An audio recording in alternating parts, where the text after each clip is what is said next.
तुमको लग रही चार्ट उठेगा? पहले इतना जोर से गिर गया, फिर साइडवेज ट्रेंड किया, फिर उठ के वापस गिरने लग गया। ये नहीं उठने वाला है अब। क्या इसमें कप एंड हैंडल बन रहा है? कप एंड हैंडल ये पैटर्न मार्केट्स में एक बहुत ही इफेक्टिव पैटर्न माना जाता है। इसका एक यूनिक बात ये है कि ये कंटिन्यूएशन और रिवर्सल दोनों के टाइम बनता है। इसीलिए एक ट्रेडर जब भी एक बड़ा यू और उसके पास एक कंसोलिडेशन साथ में देखता है, वो एक प्राइस रैली का एक्सपेक्टेशन डेवलप कर लेता है। लेकिन कई ट्रेडर्स कप को गलत स्पॉट कर लेते हैं and end up entering a wrong trade. हर ग्रेजुअल पुल बैक एक कप नहीं होता। Welcome back to the channel. मैं हूं सीए सूरज बाखलीवाल और आज हम कप एंड हैंडल को रियल मार्केट लेंस से रीड करेंगे। कैसे स्पॉट करना है, कब एंट्री लेना है और टारगेट स्टॉप लॉस कैसे डिफाइन करना है। बस यही नहीं, वीडियो को एंड तक देखिएगा क्योंकि मैं आपको रियल चार्ट एग्जांपल से दिखाऊंगा कुछ ऐसे सिनेरियोस जो ट्रेडर्स के बहुत कॉमन मिस्टेक्स हैं इन आइडेंटिफाइंग और trading a cup and handle. और हाँ, याद रखिएगा, इस वीडियो का पर्पस सिर्फ एजुकेशन है, ट्रेडिंग एडवाइस नहीं। कप एंड हैंडल को स्पॉट कैसे करना है ये समझने के पहले आपको समझना होगा एक और चार्ट पैटर्न जिसे हम राउंडेड बॉटम कहते हैं। Rounded bottom mostly down trend के एंड पर बनता है ओवर टाइम। ये देखिए चार्ट पर ये एक ग्रेजुअल यू शेप जैसा दिखता है। प्राइस पहले हाई सेल ऑफ्स के कारण शार्पली गिरता है, फिर सेलिंग के स्लो होने पर इसका फ्लो थोड़ा ग्रेजुअल हो जाता है और अल्टीमेटली प्राइस धीरे धीरे स्टेबलाइज होकर हायर लोज बनाना शुरू कर देता है। जब ये प्राइस यहाँ नेकलाइन पर पहुंच जाता है, इसके बाद एक ब्रेकआउट का एक्सपेक्टेशन डेवलप हो जाता है। अब आपको लग रहा होगा ये पैटर्न ऐसा क्यों बनता है। रीजन है अक्यूमुलेशन। इसके बारे में मैंने डिटेल में डबल टॉप डबल बॉटम वाले वीडियो में एक्सप्लेन किया है। तो होता क्या है, जब मार्केट डल लगता है यानी ये ग्रेजुअल बॉटम वाला फेस, बड़े प्लेयर्स क्वाइटली बाय कर रहे होते हैं और फिर जब प्राइस फाइनली अपने नेकलाइन के ऊपर स्ट्रॉन्ग वॉल्यूम्स के साथ ब्रेकआउट करता है, वो एक कंफर्मेशन होता है कि अक्यूमुलेशन कंप्लीट हो गया है और मार्केट मार्कअप फेज में एंटर कर रहा है। इसी राउंडेड बॉटम पे अब अगर एक ऐसा हैंडल लग गया तो ये बन जाता है कप एंड हैंडल। हैंडल के टाइम प्राइस थोड़ा सा पुल बैक करता है, पर आइडियली कप के डेप्थ के 50% से ज्यादा नहीं। हैंडल जितना डीप होता है, इसका सेटअप उतना ही वीक माना जाता है। पर ऐसा क्यों? ऐसा इसलिए क्योंकि वो पैटर्न के कंसोलिडेशन फेज को करेक्शन में बदल देता है। जब हैंडल कप के डेप्थ के 50% से ज्यादा हो जाता है, ये साइन होता है कि बायर्स कॉन्फिडेंट नहीं है और ब्रेकआउट सस्टेन करना मुश्किल हो सकता है। To be on safer side, मैं इस चार्ट पे ट्रेड लेना जनरली अवॉइड करता हूं जब भी कोई हैंडल कप के 40% का साइज या उससे ज्यादा का हो। ऐसा मैं आपको इस वीडियो में आगे भी दिखाऊंगा। पर इसमें ट्रेड कैसे ले?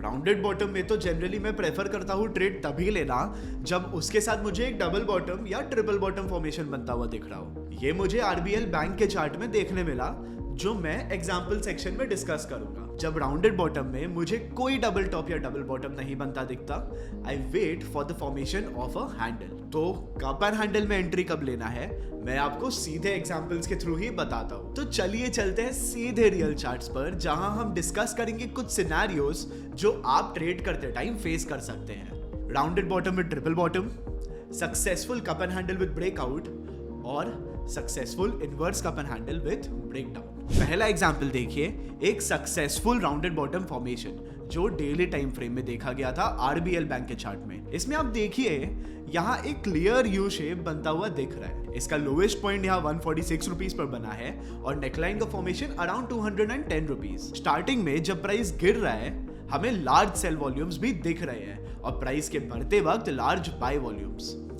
मैं इसे एक हाई प्रोबेबिलिटी चार्ट इसलिए कंसिडर कर रहा हूं क्योंकि इसमें ये 3 टचेस के साथ एक ट्रिपल बॉटम फॉर्मेशन दिख रहा है, showing that bulls are strong at this form support. As a trader I would take my entry here at neckline breakout और मेरा टारगेट लगभग 61 पॉइंट्स का होगा, which is the difference between neckline level and the lowest point. इसका stop loss यहाँ lowest price वाले level पे set करूंगा at 146 rupees, which gives me almost 1:1 risk reward ratio. अब देखिए नेक्स्ट एग्जांपल यहाँ नाटको फार्मा का। ये डेली टाइम फ्रेम पर है जिसमें कप एंड हैंडल का फॉर्मेशन काफी लंबे टाइम पीरियड में हुआ है। यहाँ हम देख सकते हैं जुलाई 21 से ही इसका चार्ट एक डाउन ट्रेंड में था। उसके बाद फेब 22 से ये ग्रेजुअली नीचे आना स्टार्ट हुआ और यहाँ सितंबर 23 में इसका कप बन गया। इसके बाद यहाँ फेब 24 तक इसका हैंडल बना, जिसके बाद इसका चार्ट एक ब्रेकआउट दे दिया। देखिए, ट्रेडिंग का ये जनरल रूल है कि पैटर्न जितने लंबे टाइम फ्रेम पर बनता है उसके सही जाने का चांसेस उतना हाई होता है। ये चार्ट इतने लंबे टाइम फ्रेम पर बना, इसलिए मैंने एक मीडियम टर्म टाइम होराइजन के लिए इसमें एंट्री ले लिया। इस चार्ट पर तो मैंने अपना पोजीशन साइज ब्रेकआउट के बाद इंक्रीज भी कर लिया था, क्योंकि मुझे इसमें एक और चार्ट के ओवरलैप का कंफर्मेशन मिल गया। चलिए देखते हैं अगर आप स्पॉट कर पाते हैं वो चार्ट पैटर्न।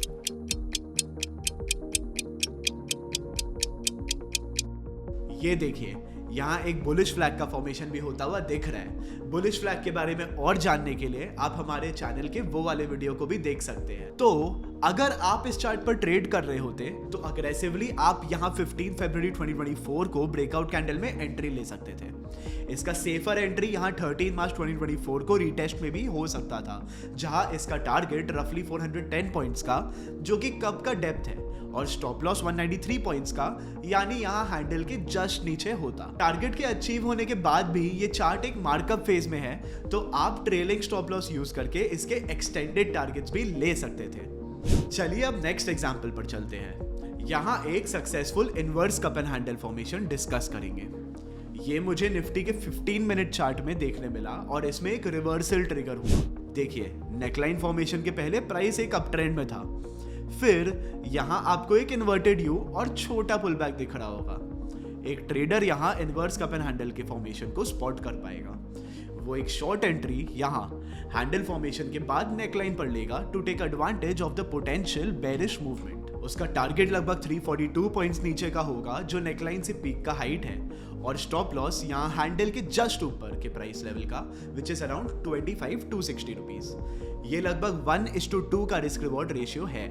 ऑल्टरनेटिवली अगर आप FNO में ट्रेड करते हो तो यहाँ कॉल का राइटिंग या पुट का बाइंग भी आपके लिए एक ऑप्शन हो सकता है। अब देखिए, हो सकता है कि आपने चार्ट सही स्पॉट कर लिया, एंट्री भी एकदम अच्छे कैलकुलेशन और रिस्क रिवॉर्ड के साथ ले लिया, लेकिन फिर भी आपको कोई आके बोले कि ये तो कप एंड हैंडल है ही नहीं, ये कोई अनकॉमन मिस्टेक नहीं है। तो जब हम इन पैटर्न्स के सक्सेसफुल एग्जांपल्स देख ही लिए हैं, चलिए मैं आपको कुछ एग्जांपल्स के थ्रू बताता हूँ सम वेरी कॉमन मिस्टेक्स जो ट्रेडर्स कर बैठते हैं और आप भी कर सकते हैं इन आइडेंटिफाइंग और while trading a cup and handle pattern, ताकि आप इन मिस्टेक्स को अवॉइड कर सको। पहला मिस्टेक है कप को ही रॉन्ग आइडेंटिफाई कर लेना। देखिए, कई ट्रेडर्स रैंडम डाउन ट्रेंड और ग्रेजुअल रिवर्सल को कप मान लेते हैं और ट्रेड्स में गलत एंट्री ले लेते हैं। डाउन ट्रेंड में कप एंड हैंडल फॉर्मेशन का स्टार्ट तभी माना जा सकता है जब प्राइस हल्का सा रिट्रैक्ट हो और फिर उसका डाउन ट्रेंड वापस कंटिन्यू हो। फॉर एग्जांपल, यहाँ सुप्रीम इंडस्ट्रीज का चार्ट देखिए और ट्राई करिएगा इसमें कप एंड हैंडल स्पॉट करने का।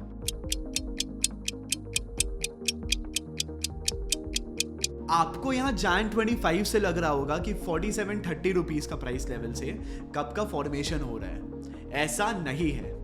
देखिए, 4730 के लेवल पर प्राइस कोई रिट्रेसमेंट से नहीं घूम रहा।